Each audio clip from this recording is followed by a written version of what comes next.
Chers amis, bienvenue chez moi. Enfin, virtuellement, hein. Ah ouais, pas d'incompréhension entre nous. Non, parce qu'il y a quelqu'un qui m'a dit ça. À l'instant, il y a mon voisin qui passe. Mon voisin, pas antiquaire, comment on dit, ébéniste. Oui, il achète des vieux trucs en salle des ventes, il les retape et je pense qu'il est à la retraite ou quelque chose comme ça et il faut qu'il s'occupe. Mais c'est bien, c'est bien. C'est bien. Oui, quelqu'un m'a dit je suis invitée dans votre salon. Et parce qu'à l'heure où j'enregistre, je n'ai pas encore fait paraître ce courrier des spectateurs qui concerne entre autres une émission que je n'ai pas réussi à déterminer. Je me demande si c'était pas tout simplement un édito. Je pensais que c'était quelque chose avec des images, mais peut-être que non en fait. Et si je ne suis pas vautrée, c'est encore mieux, si je me tiens bien.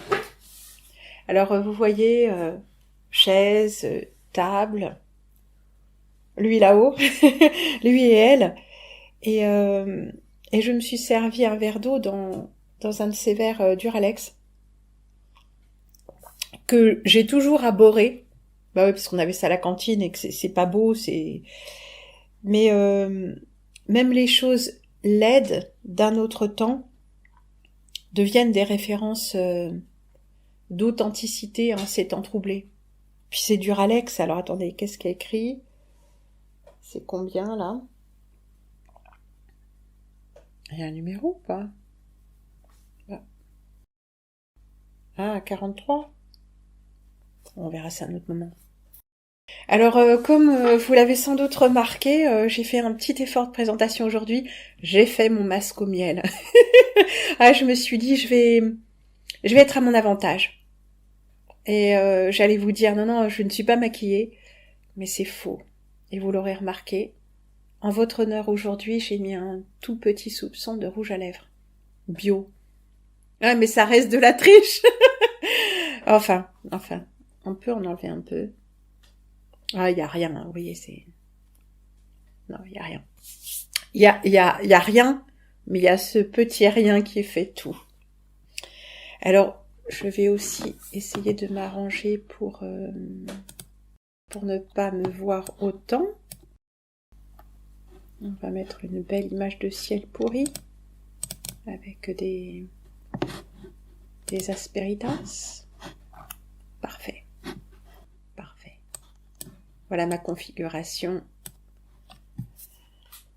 Et arrangée parce que j'ai l'écran de contrôle aussi quand même.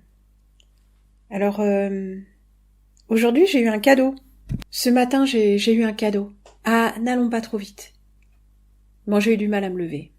Bon, outre que je me couche très tard, je m'endors encore plus tard. Bon, pour des raisons d'influx électrique qui ne lâchent pas facilement. Et j'ai bien vu qu'il y avait de la lumière. Et je me suis dit, bon, peut-être que c'est de la vraie lumière. Non. En général, c'est pas le cas. Le ciel est voilé, dégueulasse. Et je me suis dit, est-ce que je fais une photo dès le matin ? Quand je le fais pas, je le regrette parce que c'est le cumul de ces photos qui est capable de nous éveiller, parce que une ou deux, bah ouais, c'est voilé, c'est gris, c'est sombre. Mais d'ailleurs là, c'est très bien, parce que la lumière, même si elle ne vient que de là, vous voyez comme elle est adoucie, et même sans réflecteur. Si je mettais un truc comme un réflecteur, on va voir si ça marche. Comment ça fait, comme ça ? Est-ce que ça se voit ? Non, pas trop. Pas trop. Faudrait un truc plus grand, bien sûr. Plus grand, plus blanc. Plus blanc que blanc. Qu'est-ce que j'allais dire ? Ouais, c'est pas de la vraie lumière, c'est une lumière affadie, effacée. Le ciel était complètement laiteux avec des masses nuageuses éclairées sur fond gris-bleu plus sombre, laiteux, dégueulasse, nébuleux. C'était pas du brouillard, c'est pas du brouillard parce qu'il y a de la visibilité dans les lointains, mais le ciel est laiteux, nébuleux, et on voit bien qu'il y a un truc qui va pas. Malgré tout, on voit quand même par moments les traînées, les nouvelles traînées, et puis on entend ces bruits d'avion comme des rayures en fond sonore. Voilà. Non, c'est pas des bruits de dino. Alors ce matin, je voulais quand même faire quelque chose. Non, faut que je remette dans l'ordre. Au moment où je tire le petit brise-bise de la cuisine, j'entends la factrice. Et elle a quelque chose pour moi. C'est un courrier. Un beau courrier, vraiment, très beau courrier. Alors aujourd'hui, puisque j'étais dans les courriers des spectateurs et qu'il y a eu vraiment beaucoup de courriers que j'ai pas traités, beaucoup de choses que j'avais laissées plus ou moins en attente. J'avais laissé beaucoup de choses en attente. Alors je pourrais jamais tout traiter, tout ce que vous m'avez envoyé au cours de ces années. Il y a eu des choses intéressantes et puis j'ai perdu le fil, bien sûr. J'ai perdu les légendes mais là j'ai reçu des courriers. Et ce matin j'étais tellement épuisée. Même après m'être levée, après m'être mise en route. J'ai eu cette idée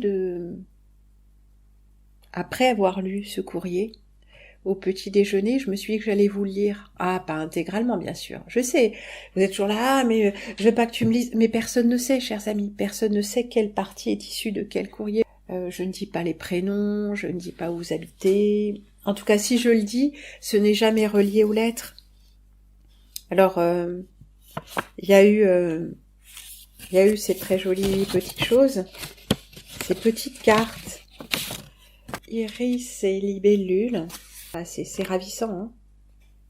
Ah oui, je vous ai pas montré celui-là, cette iris, celui-là il est beau.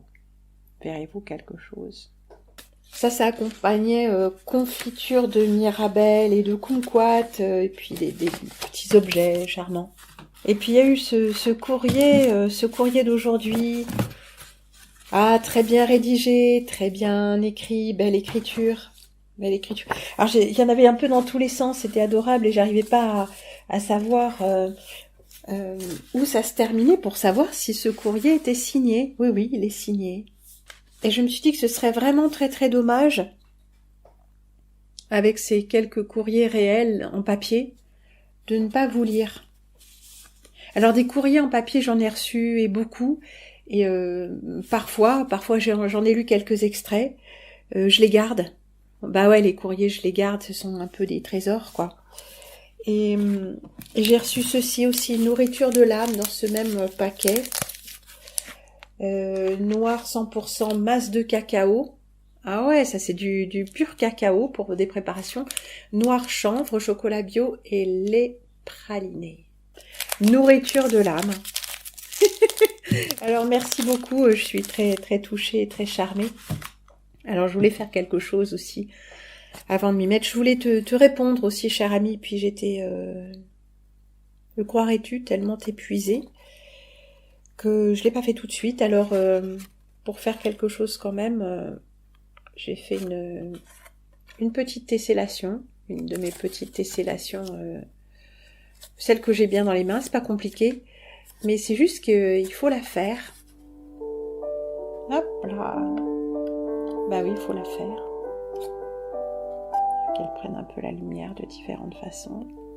C'est beau, hein? Ah bah c'est mathématique. Ce sont des objets mathématiques. Même côté blanc, on aura des tons sur tons encore plus délicats. Le tout, ces choses-là, c'est de les faire. Alors j'ai pas mémorisé non plus encore la grue, qui est quelque chose de très classique, avec un...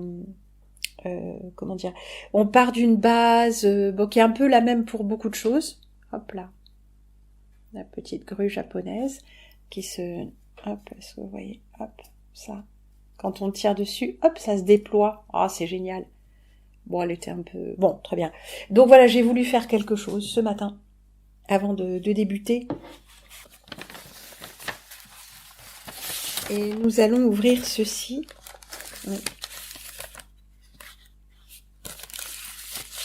Alors dans un paquet aussi où il y avait des choses adorables, eh bien il y avait ce petit mot.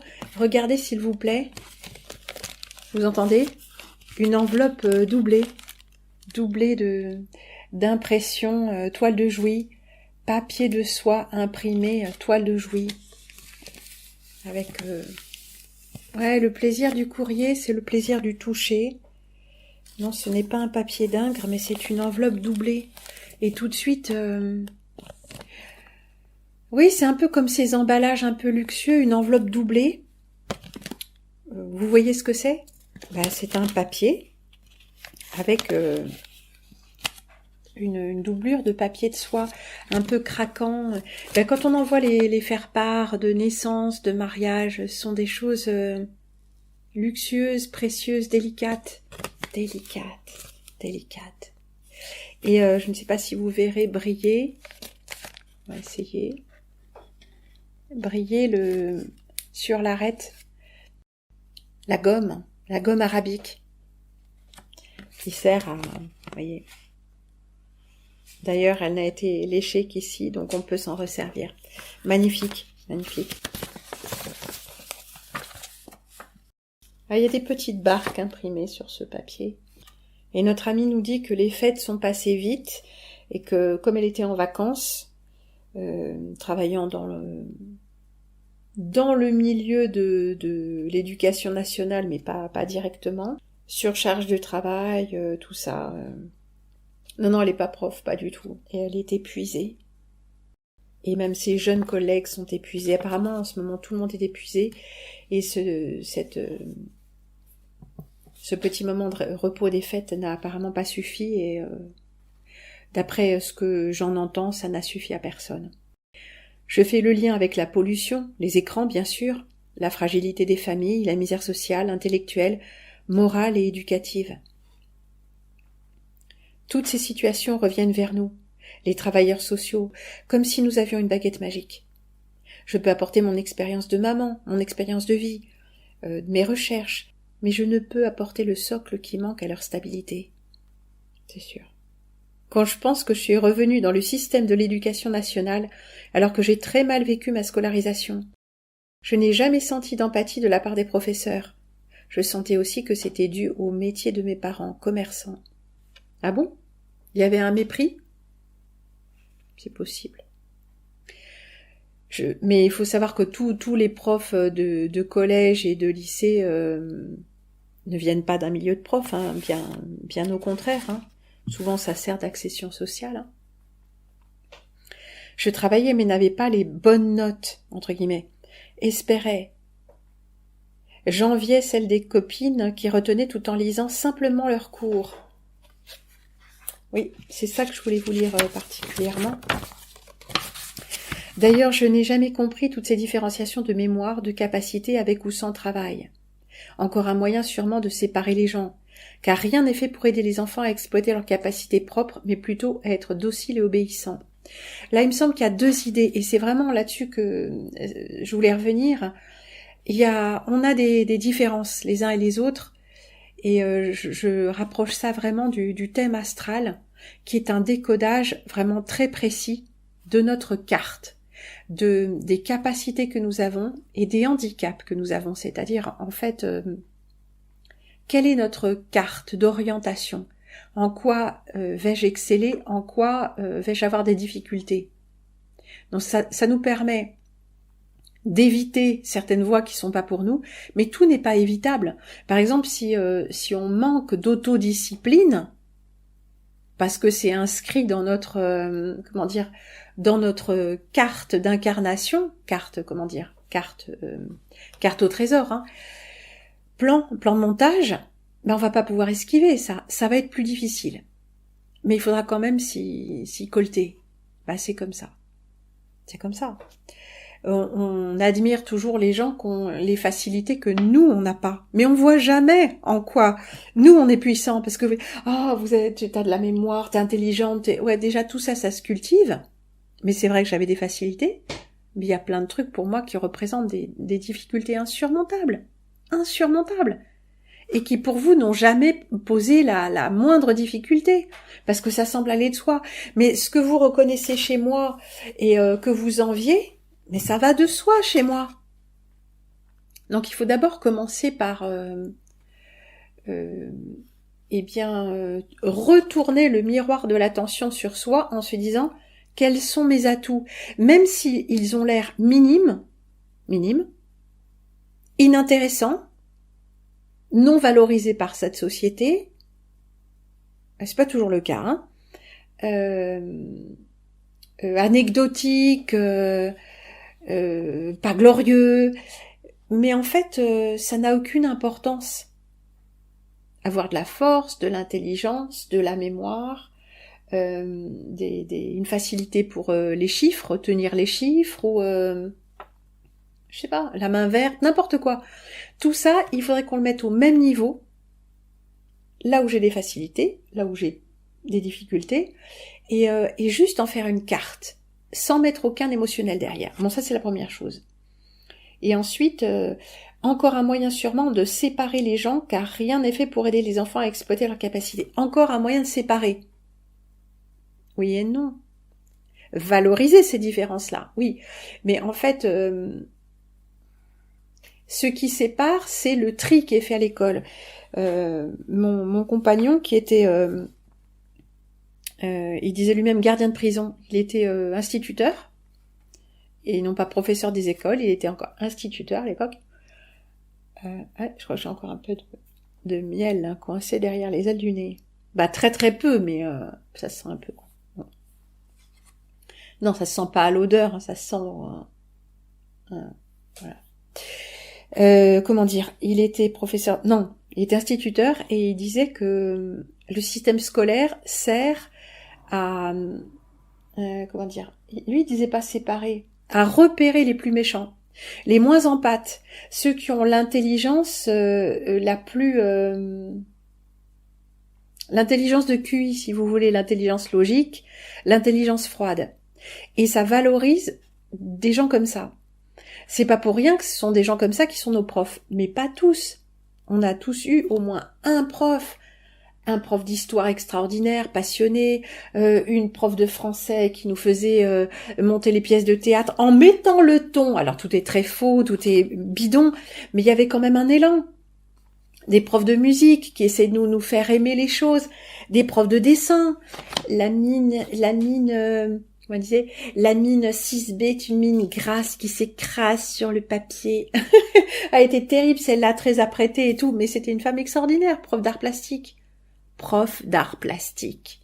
Ah, déjà, les trois mots, hein.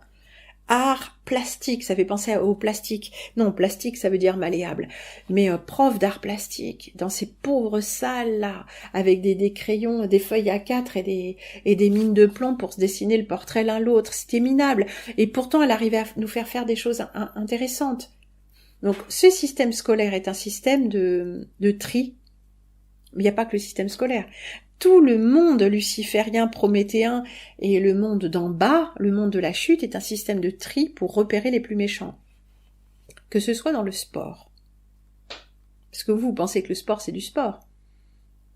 En quoi est-ce naturel d'imaginer une idée de compétition ? Et de compétition à l'échelle toujours plus importante. Et comme un peu les Miss ou les top modèles, une compétition de la guillemets beauté à l'échelle internationale. Mais la beauté... Mais comment peut-on être aussi dégénéré pour accepter ça ? La beauté, c'est le visage de ton enfant, de ce bébé qui est sorti de toi et qui te sourit, de ta bien-aimée qui te regarde avec un regard d'amour, de cette personne que tu ne connais pas. Et parce que tu l'as laissé passer au passage piéton, ou que tu lui as tenu la porte, ou que tu as fait quelque chose un peu plus, je sais pas, qui était inattendu, tout d'un coup le visage de cette personne âgée, ouais, il y en a qui supportent pas personne, mais justement ici on n'est que des masques, hein, de cette vieille dame s'est illuminé d'un sourire, et tout d'un coup tu as été frappé par la grâce, comme elle. Vous vous êtes donné la paix, donné la grâce dans cet instant. C'est ça la beauté. C'est ça la beauté. C'est la fleur en train de s'ouvrir, mais c'est surtout l'expression du visage humain. La beauté. Il n'y a pas que la beauté dans la joie ou l'extase d'amour, il y a aussi la beauté dans la souffrance, parce qu'il y a une vérité dans la souffrance. Comme ce personnage qui me dit « Excusez-moi, j'étais pas du tout avec vous, parce qu'on était dans un moment, on a partagé un moment de recueillement, et on l'a partagé à partir d'un point tout à fait différent l'un de l'autre, et au lieu d'être là, participer à la célébration avec tout le monde, il était à l'intérieur de lui-même, renouant avec le souvenir de sa mère, et plus encore que le souvenir, la présence intérieure de sa mère, et envahi d'une grande émotion. Il me dit, j'étais pas du tout avec vous. Bien sûr que si, cher ami. Vous étiez avec moi. Vous étiez avec nous tous, à partir de votre propre point. Et il n'y avait aucune obligation de participer d'une certaine façon à cette célébration en chantant avec les autres ou je ne sais pas. Non. Être en soi, vraiment, pleinement, en présence de soi-même, c'est être avec Dieu, et Dieu nous indique comment être au plus près des autres. Pour être au plus près des autres, il faut être au plus près de Dieu, et être au plus près de Dieu commence par être en présence de soi-même. On ne peut pas accueillir la présence de Dieu si on est absent à soi-même. Alors effectivement, ce monde nous trie, nous sépare. Et toi c'est vers là, toi orientation, et toi tu serviras à programmer les autres, et si tu es assez doué là-dedans, si tu as les dents assez longues, tu auras des avantages pour ça, mais tu seras même plus au contact de la piétaille, tu iras un peu plus haut, voilà. Donc il me semble qu'il y avait dans ce paragraphe, il y avait au moins 2 ou 3 idées mêlées. Mais les profs, les petits profs de collège, ce sont des gens comme nous, qui voulaient la sécurité de l'emploi, qui savaient pas comment se diriger dans ce monde, mais qui avaient une facilité pour les mathématiques ou la biologie, tout ça, qui n'ont pas forcément la vocation de l'enseignement, mais qui savaient pas comment s'en tirer autrement. C'est pas forcément des mauvaises gens.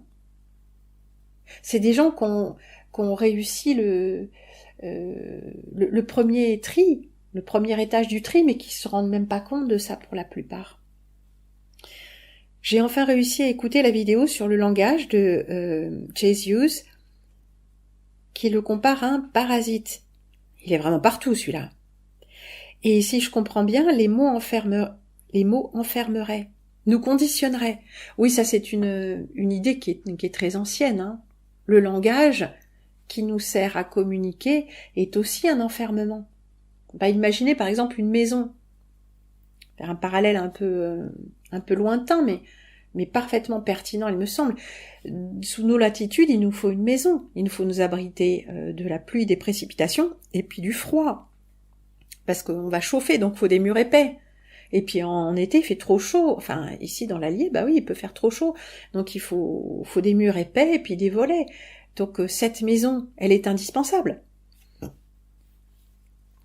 Non seulement à notre bien-être, mais vraiment à notre survie aussi. Mais cette maison, qu'elle soit grande ou petite, eh ben c'est un enfermement. Quand je suis à l'intérieur, je ne peux faire qu'un certain nombre de trajets, de trajets. En plus, il y a la table, il y a le lit, il y a les chaises, il y a le poêle, il y a la porte, là.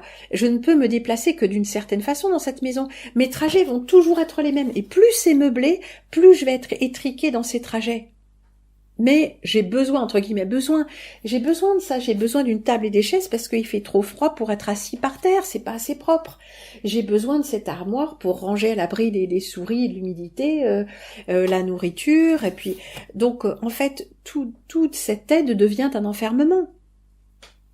Donc, je ne me déplaçant toujours que de la même façon, n'étant toujours assise que de la même façon, je conditionne mon corps et mon intelligence corporelle de déplacement, de souplesse, d'adaptation. Je suis de moins en moins adaptable, corporellement. Et même dans la tête, parce que je peux faire qu'un certain nombre de gestes et d'accomplir mes actions que d'une certaine façon. Ben, le langage, c'est pareil. Et pourtant, c'est une aide. Il faut comprendre que tout dans ce plan est comme ça. Ce qui fut aide devient l'entrave. Tout ce qui nous est proposé ici-bas nous conditionne et nous enferme. Si nous en prenons conscience, c'est pas un problème. C'est pas un problème. Le tout, c'est de croire que le langage nous libère, la pensée nous libère, etc. Et c'est pas vrai. J'ai aussi pensé aux sonorités des mots, à leur vibration, et donc leur influence sur nous. Notre corps, notre santé, notre psychologie, tel le prénom que nous portons. Alors tout à fait. Et ça, c'est un des aspects, justement, qui sera jamais évoqué dans les filières d'études universitaires. Vous remarquez que quasiment tout ce qui nous intéresse désormais est parallèle, alternatif. Par exemple, dans les sciences de type universitaire, académique, on va avoir, pour le langage, on va avoir la linguistique. Dans la linguistique, il y a l'étymologie, il y a l'étude à l'étymologie, ça va nous renvoyer aussi à l'étude de l'histoire, mais aussi la prononciation, la physiologie peut-être. Mais jamais on va parler du langage des oiseaux. Alors, j'insiste toujours, il faut pas mélanger les deux. C'est deux choses différentes. L'une a à voir avec l'astral, le langage des oiseaux, et l'autre a à voir avec l'intellect.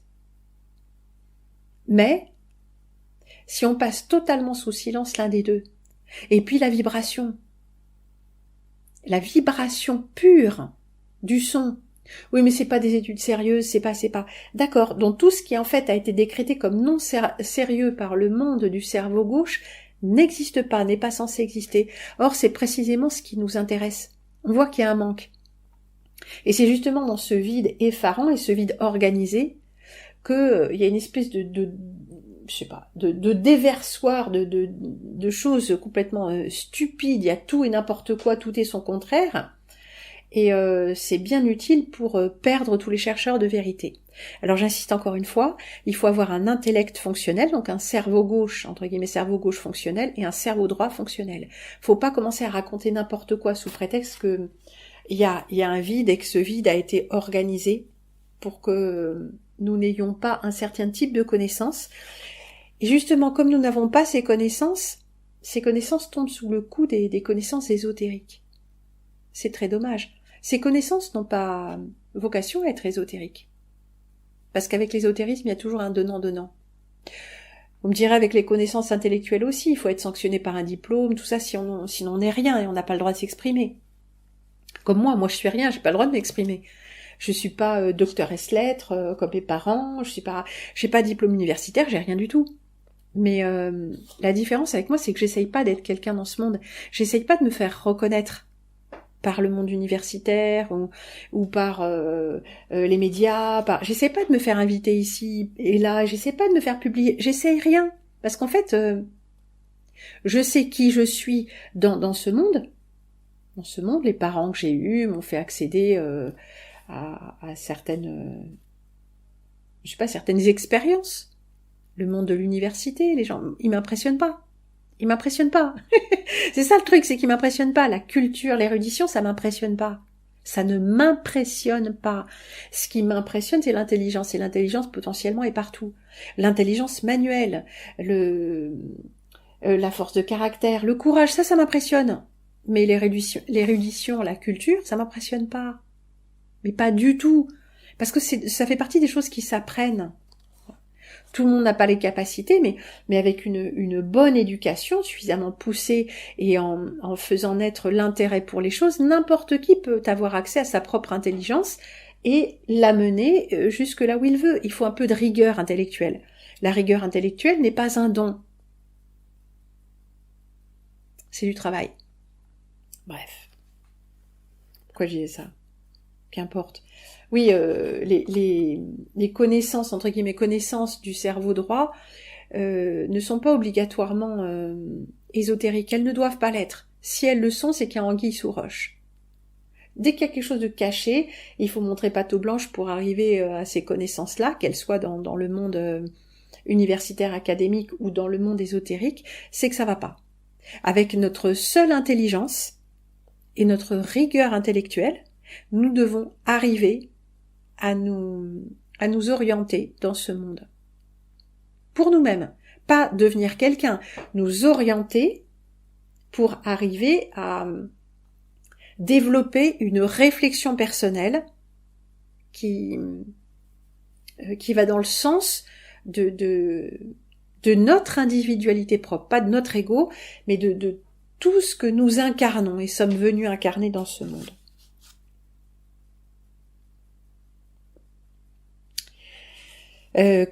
Donc revenons à Chesius, quand il dit placer l'expérience avant le langage, et il faut être sûr que l'expérience est la nôtre dans cette illusion de vie.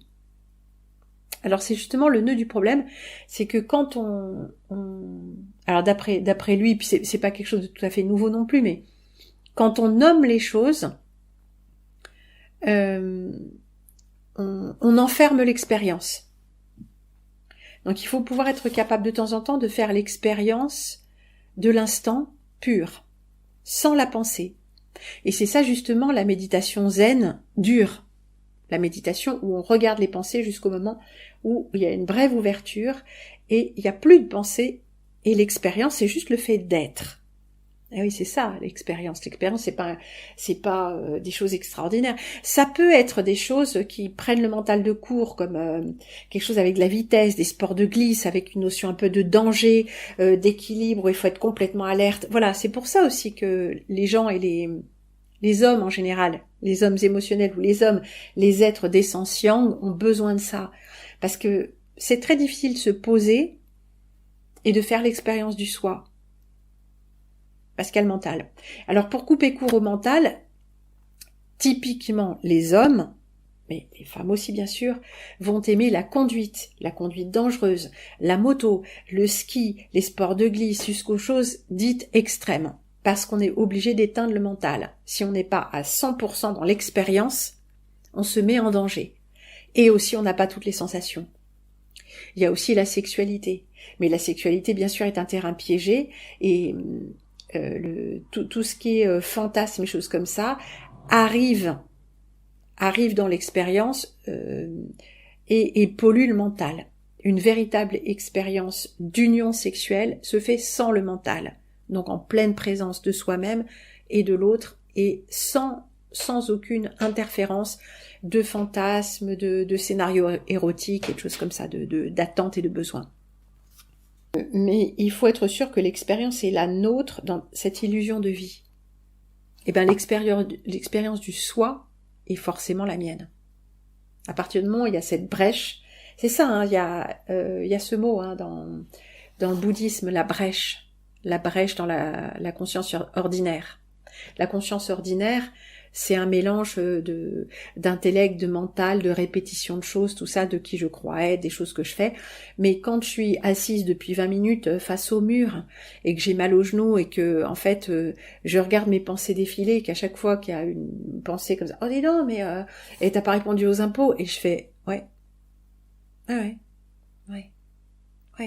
Et pas, non, pas une pensée, non, en va-toi, la pensée, en va-toi. Non, mais juste, comme quelqu'un qui viendrait me tirer la manche, et dis donc, viens jouer, allez, viens, comme un chien mal élevé qui est tout le temps là, à venir dans vos jambes, à vouloir jouer, et à qui on est toujours obligé de dire, non, allez, va t'asseoir, ça suffit maintenant, ça suffit. Chaque fois qu'on dit ça suffit, on le renforce. Donc il faut...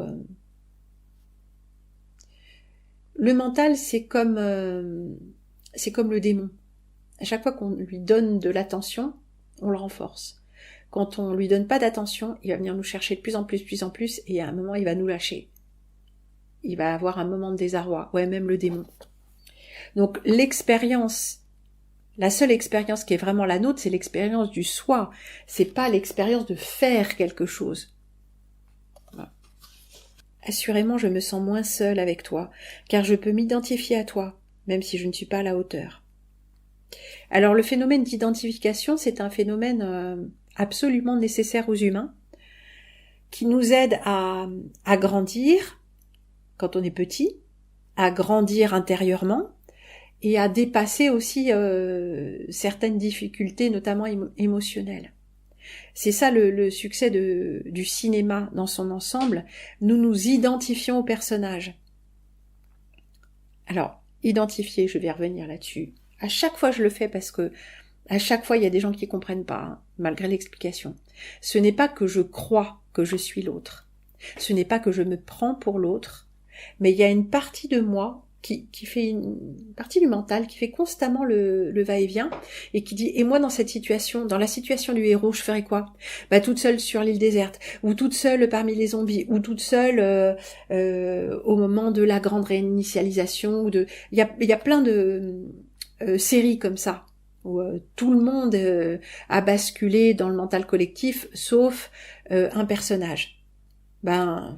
Essentiellement Divergente c'est ça, Pluribus c'est ça, enfin tout c'est récent ou pas, hein.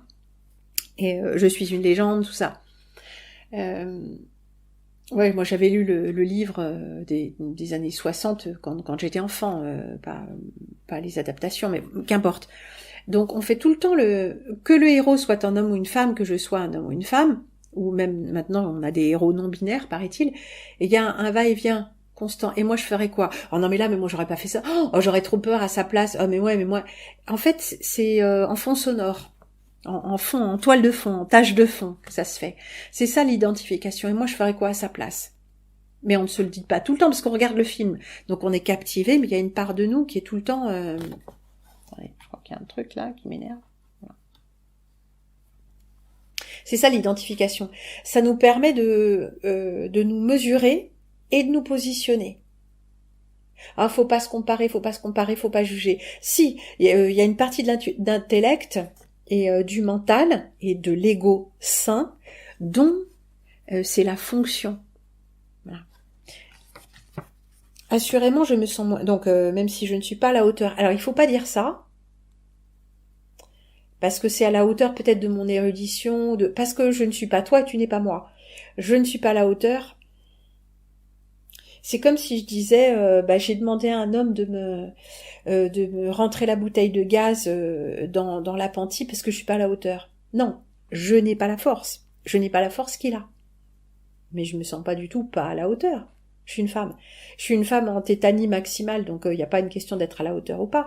Et si j'ai des facilités dans le domaine intellectuel parce que j'ai ce plan de montage là dans cette incarnation, que mes parents ont développé ces capacités et qu'ensuite ça m'a donné des facilités pour le faire moi-même pendant des dizaines d'années, on peut pas vraiment dire ça. On n'a pas cultivé la même chose et depuis le début la même chose n'a pas été cultivée chez nous, donc c'est pas une expression à employer. Bon. Je peux m'identifier à toi à travers mes ressentis, perception de ce monde que j'ai depuis toujours, cette étrangeté qui est là parfois, ces questionnements et doutes, et qui renvoient à mes limites. Voilà. C'est assez bien je vais dire un truc qui va vous sembler fou, mais c'est assez bien de se comparer pour voir quelles sont mes limites, quelles sont les tiennes. Parce que c'est pas les mêmes. Et en fait, on peut s'aider beaucoup en prenant acte de qui nous sommes et de qui nous sommes pas.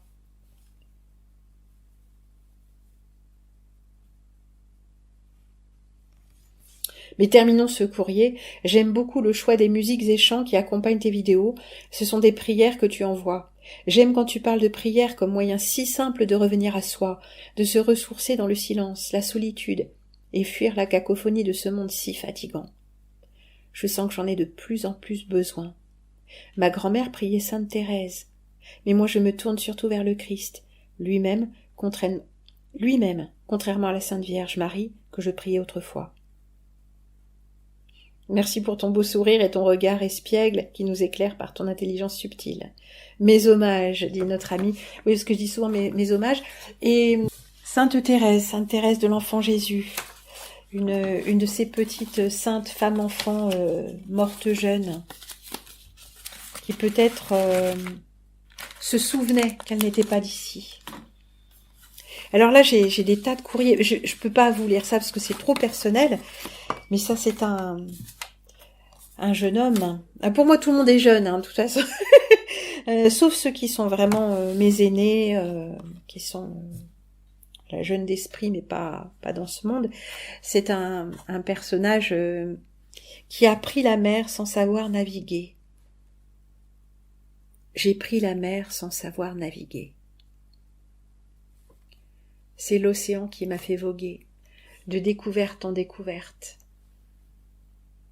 pris dans les glaces, bien ancré à la dérive, de rencontre en rencontre, des histoires extraordinaires. Et écoutez, chers amis, vous savez quoi? Avant, je ne faisais pas ça, mais fatiguée que je suis, et on emploie aussi cette expression, avoir la vue fatiguée, les yeux fatigués, c'est une façon jolie de dire qu'on est vieux et qu'on a besoin de lunettes. La vie simple à bord du voilier. Nous n'allons pas lire ce qui est trop personnel, mais ce passage, chers amis, ce passage de poésie, pour nous faire rêver. Sur la mer. Une fois les ailes déployées, le rythme de la vie s'installe à bord. Le soleil et la lune définissent le temps. Les étoiles nous guident la nuit. Aucune pollution sonore ou visuelle. Que du bleu, que du blanc. Que la mer et le vent.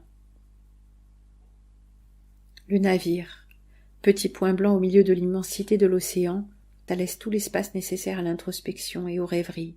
Ça laisse tout le temps de vivre, simplement.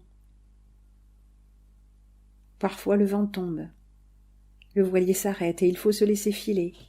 Profiter de l'endroit, se baigner, faire des crêpes, imiter les oiseaux en jouissant simplement de la plénitude qu'offre l'océan. Faire des crêpes, ouais, c'était la Chandeleur il y a peu. Ouais.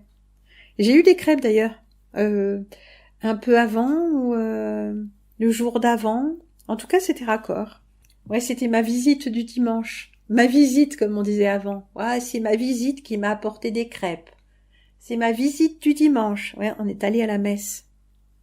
Avec ma visite du dimanche. Il arrive aussi de traverser des tempêtes. Cela fait partie des plus belles choses que j'ai vécues. Dévaler les pentes des déferlantes et en escalader les cimes, les unes après les autres. La mer sans fin, la mer énorme, noire et blanche, un noir si noir et un blanc d'une beauté indéfinissable. La force, l'humilité brise l'ego, me rappelle ma place, et à force de lavage je me retrouve les mains jointes à demander pardon pour mes erreurs. C'est la mer qui m'a sauvée, qui m'a permis de prendre ma liberté, qui m'a donné la possibilité de me reconnecter au vivant, de me reconnecter à ma nature et de devenir moi-même. À elle j'ai pu tout dire, hurler ma rage, chialer mes peines, demander pardon, lâcher prise, tout abandonner. La mer lave tout. J'ai vécu sur la mer des instants de grâce, des instants de pleine conscience pendant lesquels je ne faisais qu'un avec le tout. Voilà le bout de la feuille. Merci pour ton attention. Paix, amour, justice, vérité.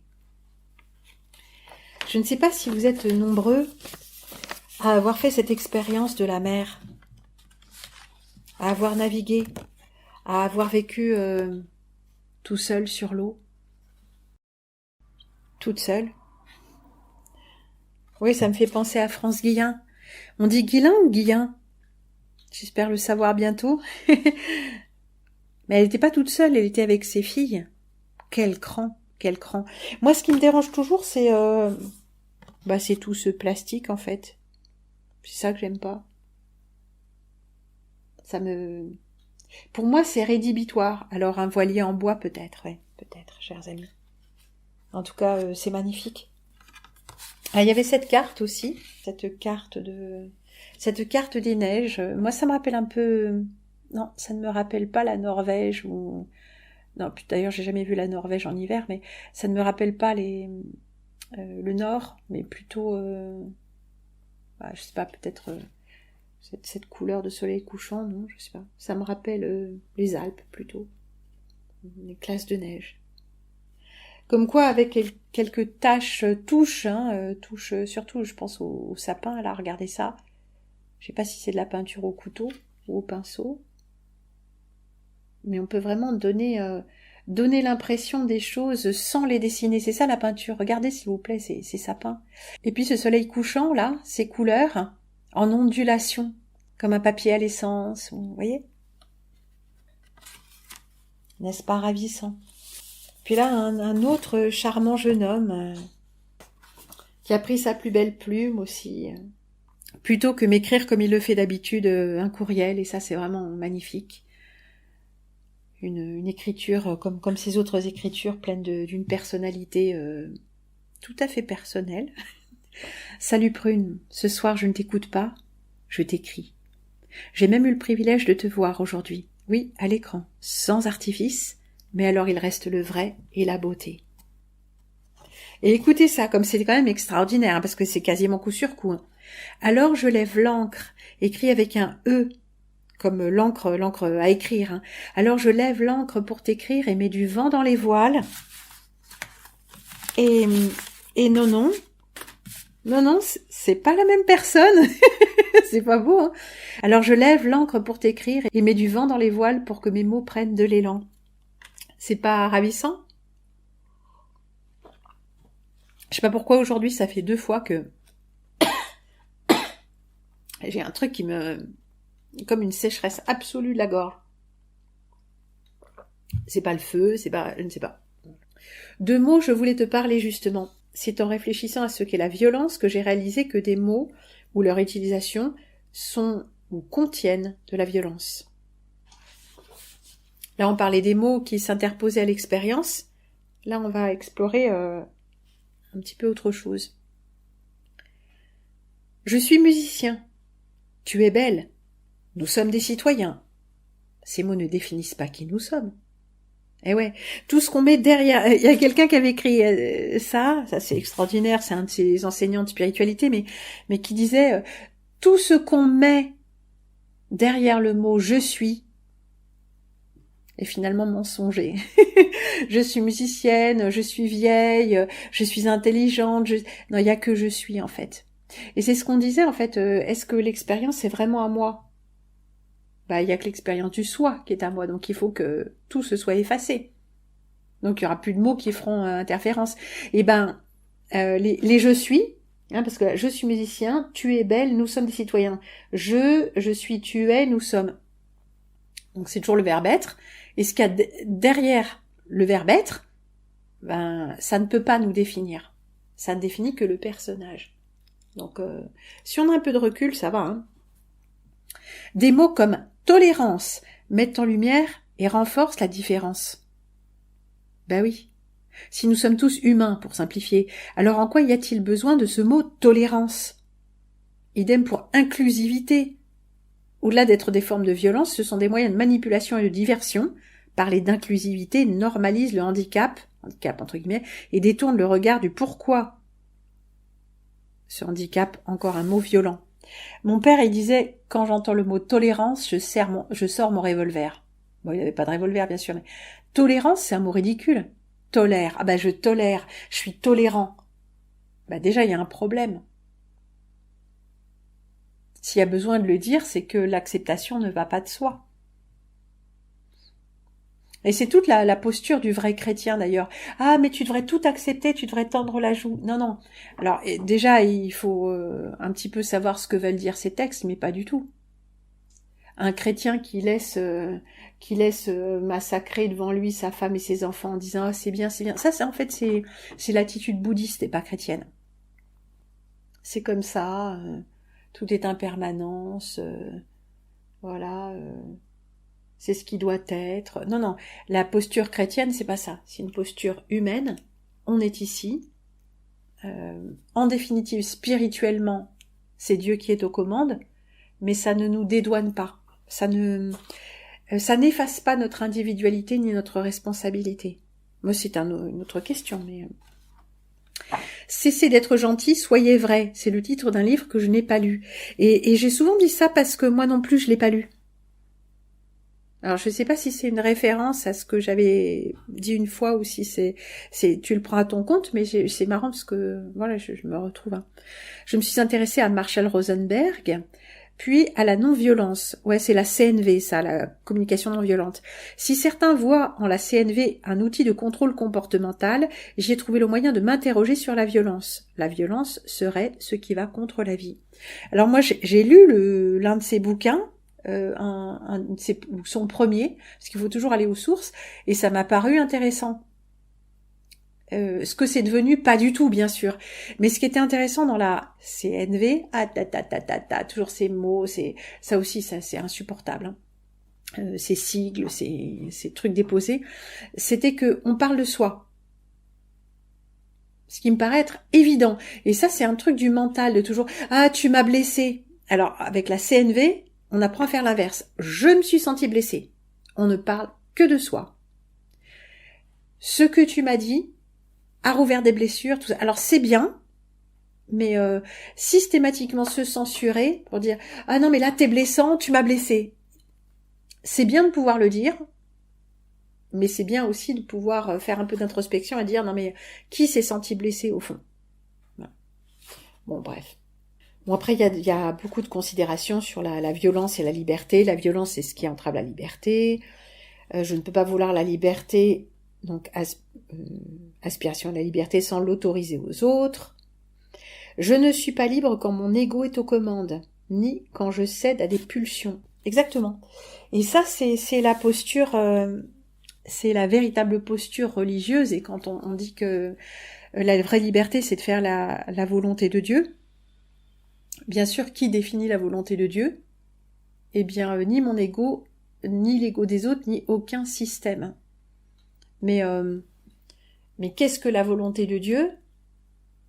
C'est une question qui devrait être au centre de nos interrogations à chaque instant. Qu'est-ce que c'est que la volonté de Dieu? Par exemple, si on prend comme modèle, comme j'aime le faire, l'arbre. L'arbre a un plan d'incarnation. Il y a la graine, la germination de la graine, la pousse, l'enfoncement des racines dans le sol et l'élévation, à la fois ancrage et élévation vers la lumière, la solidité de passer la première saison de pousse et les premières saisons, il va y avoir de plus en plus de solidité dans le tronc, tout ça. Donc l'arbre ne fait pas sa volonté propre. Soit l'arbre n'a pas de volonté propre, soit la volonté propre de l'arbre se confond totalement avec la volonté de Dieu. Et qu'est-ce que c'est que Dieu en l'occurrence? Je vais nous laisser là-dessus parce que on en est à 59 minutes de mon décompte à l'instant. Eh bien, peut-être que cela vous étonnera, mais je laisse à votre méditation cette réflexion. Qu'est-ce que Dieu? Qu'est-ce qu'est Dieu? Dieu est une volonté qui n'est pas séparée. Dieu fait corps avec sa création, il n'est pas séparé de la création. Il englobe toute la création. Donc par définition, il n'est pas nous, parce que nous sommes séparés. Chaque chose de la création est séparée. Par l'âme, nous sommes reliés, mais le petit personnage, lui, il est séparé. Son expérience d'incarnation manifeste même d'ailleurs cette qualité propre de la séparation. Dieu est la seule volonté qui n'est pas séparée. Je vous laisse sur cette affirmation qui sonne presque comme une énigme, comme un koan. Et pour finir, dans cette lumière, cette sombre lumière blanche sans couleur, on dit que le blanc contient toutes les couleurs, mais là, il y a pas de couleur dans ce blanc-là. Une petite anecdote de petits animaux de la vie. Depuis hier, j'entendais dans le bûcher fourrager une petite souris. Je me demandais si c'était un loir, un de ces magnifiques petits loirs ou petits laireaux, vous savez, gris, avec son petit bandeau de Zorro et sa petite queue en plumet, sa petite queue de velours finie par un plumet. Non, c'était une petite souris brune. Je sais pas si elle était noire, d'un gris foncé ou d'un brun foncé, parce qu'elle m'a filé entre les jambes ce matin. Oui, je l'ai vue. Elle s'est, je sais pas, elle est depuis là au bûcher, elle n'en bouge pas, et puis là, plout, elle s'est dirigée vers la chambre. Et elle m'est passée entre les jambes, adorable, petite souris. Non, c'est pas un rat. Non, c'est pas un truc des villes dégoûtant, c'est un petit mulot adorable, petite sourisette brune. Et ce qui m'a vraiment étonnée, brune, noire presque, hein, c'est que j'en ai jamais vu de cette couleur-là. Les mulots, les surmulots sont bruns, les petites souris sont d'un brun taupe clair, et elle était très foncée.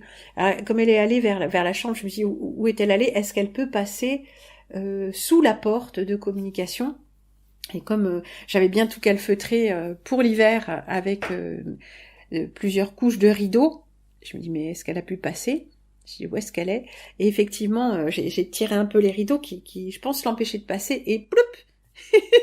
Apparemment, elle peut passer dans ça. Est-ce que vous voyez ça? Parce que les souris ont quelque chose de spécial. Toutes leurs articulations sont malléables. Elles peuvent vraiment passer. C'est pour ça qu'elles peuvent passer dans des espaces interstices tout petits, parce que même les os de leur crâne ne sont pas suturés et ne sont pas rigides. Voilà, petite souris. Alors, autant vous dire que j'étais terriblement embêtée parce que je dois avoir des tapettes à souris, mais j'ai pas du tout envie de m'en servir. Et je n'ai pas de piège non mortel. Vous savez, pour la prendre au piège et puis aller la foutre ailleurs, quoi. Mais c'était déjà arrivé il y a 2 ans, 3 ans, 4 ans. Il y avait une petite souris qui était là. Au moment où j'avais le lit qui était là. Et j'étais pas seule, et l'homme avec qui j'étais était pas du tout à l'aise avec cette souris dans les parages à quelques mètres de lui. Alors bon, elles sont là, c'est comme les araignées, elles sortent pas, elles sont dans leur machin. Bon, elles sont chacune dans leur espace. Et on avait quand même mis quelques petites tapettes. Il y a eu comme ça du bruit pendant 2-3 jours.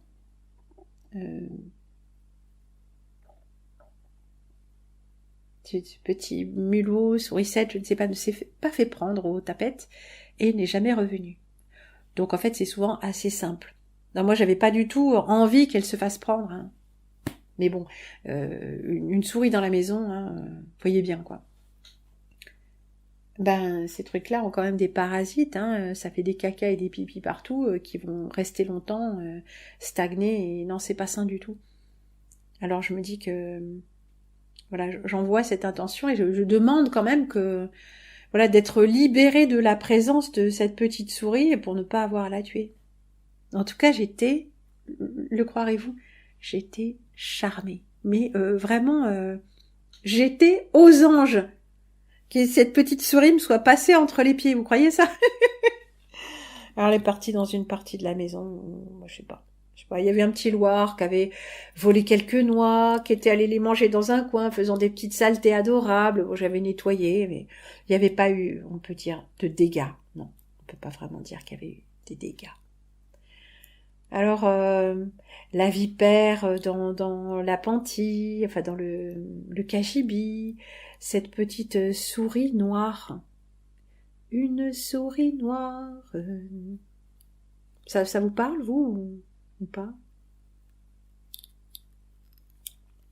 Quoi qu'il en soit, merci. Merci, chers amis. Et merci à l'un des trois qui a aussi joint les timbres. Non pas pour que je lui réponde de façon très égotique, pas du tout. Chose que, bien sûr, j'ai eu envie de faire, mais je me sentais même trop fatiguée pour tenir le stylo, parce que ça me crispe tout le côté droit. Tout le côté droit. Un petit peu à l'école, ouais, c'était pénible, je me sentais me crisper, je sais pas vous. Mais pour que je puisse écrire à qui j'ai envie, ou même aux impôts. Voilà, c'était précisé. Alors attendez, ça s'appelle Animaux en couleur. On a des plumes. Oh, c'est beau ça, Verdier d'Europe, Caméléon de Jackson, Lettre verte, non pardon, Zèbre, Girafe, Flamant rose, Léopard, Éléphant, Bongo, c'est un genre d'ocapi ça, Vache salaire, Serpent des blés, si, Arachloroptère et Poisson perroquet. Hop là. Bon alors c'est des timbres, c'est des autocollants, hein, puisque tout se perd. Hein.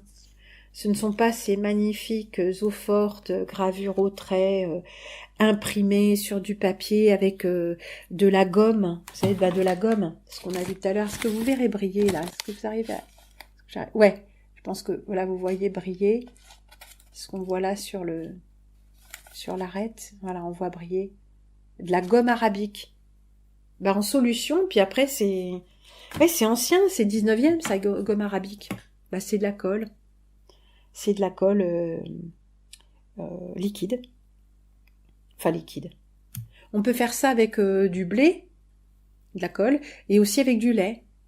Du lait, tout simplement, du lait sur un pinceau. On peut coller des étiquettes sur des pots. Alors je me fais la réflexion que les pots de confiture que j'ai reçus, la plupart, ça m'attriste un peu de voir que ce sont des choses qui ont été imprimées par l'ordinateur, alors qu'avant on avait des étiquettes gommées justement, ou même autocollantes, mais ou des étiquettes faites d'un morceau de papier craft, comme ceci, découpé, petits morceaux de papier, vous savez, quand on récupérait les emballages, les colis, petits morceaux de craft, et écrit à l'encre, ou au crayon. Oui, parce que s'il y a de l'eau, ça ne bavera pas, quoique l'encre bave pas si facilement que ça, mais à l'encre bleue, vous savez, ou bien au crayon. Le crayon, ça tient aussi. Confiture, on met pas confiture, on met framboise 1907. Et ouais.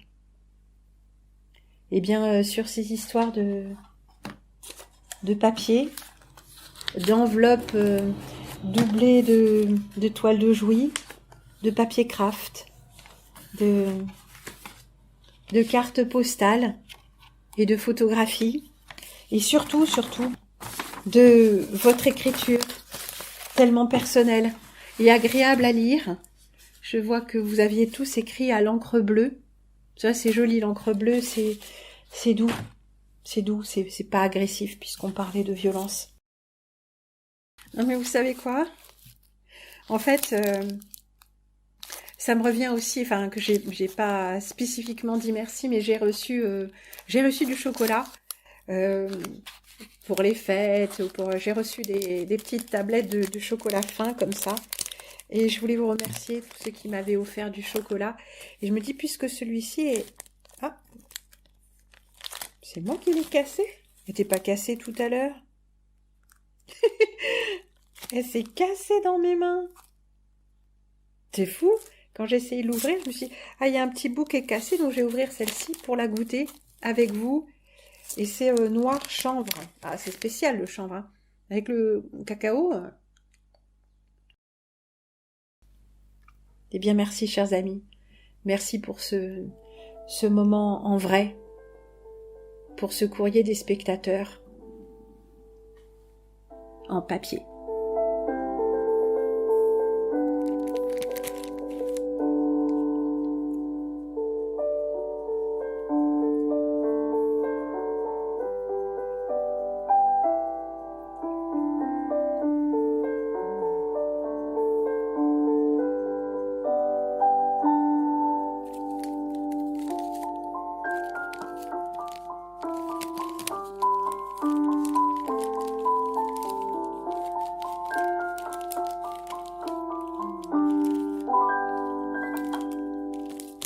Et un dernier petit bout à votre santé, chers amis. Douceur et exotisme.